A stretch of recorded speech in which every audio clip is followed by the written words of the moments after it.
अस्सलाम वालेकुम and welcome to पढ़ाकूज। तो जो आज हम पढ़ने जा रहे हैं उसको हम कहते हैं एटॉमिक मास। पिछले लेक्चर के अंदर हमने ये पढ़ा कि एटॉमिक नंबर क्या होता है। आज हम पढ़ेंगे कि एटॉमिक मास क्या होता है।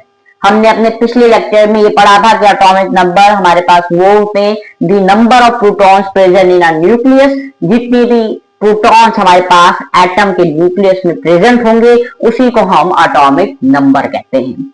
अब हमारे पास आता है एटॉमिक मास। तो एटॉमिक मास क्या होता है? Atomic mass is the sum of protons and neutrons. अच्छा, अब एटॉमिक मास में क्या होता है कि हमारे पास एक एटम का होता है न्यूक्लियस। अब इस न्यूक्लियस के अंदर हमारे पास एक होता है प्रोटॉन और दूसरा हमारे पास होता है न्यूट्रॉन। अच्छा, तो ये कह रहा है कि एक हमारे पास जो न्यूक्लियस है उसके अंदर जितने प्रोटॉन्स और न्यूट्रॉन्स होंगे उनको जब हम आपस में सम करेंगे, आपस में प्लस करेंगे, तो वो जो एक आंसर आएगा, जो नंबर आएगा, वो हमारे पास एटॉमिक मास होगा।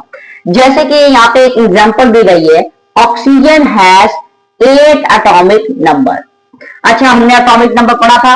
अब ये कह रहा है 8 एटॉमिक नंबर। इसका क्या मतलब है कि ऑक्सीजन का हमारे पास एक एटम है, एटम का एक न्यूक्लियस है, उस न्यूक्लियस के अंदर ऑक्सीजन के हमारे पास 8 प्रोटॉन्स हैं। तो ये कह रहा है हमारे पास एक जो है वो एलिमेंट है, एक एटम है जिसे हम ऑक्सीजन कहते हैं, जिसका जो एटॉमिक नंबर है वो 8 है। एंड एटॉमिक मास जो है हमारे पास वो हमारे पास 16 है।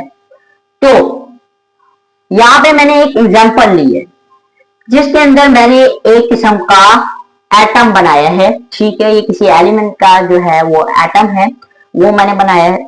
तो सबसे पहले अगर आपसे कोई ये पूछे कि ये जो आपने ये बनाया है, ये एक एटम है, इसके अंदर इसका जो है वो एटॉमिक नंबर क्या है, तो आप काउंट करेंगे। आप क्या कहेंगे? न्यूक्लियस के अंदर जितने एटम के न्यूक्लियस के अंदर प्रोटॉन्स हैं वही उसका एटॉमिक नंबर होगा। तो कितने हैं? 1 2 3 4। तो इस एटम का जो है एटॉमिक नंबर क्या होगा?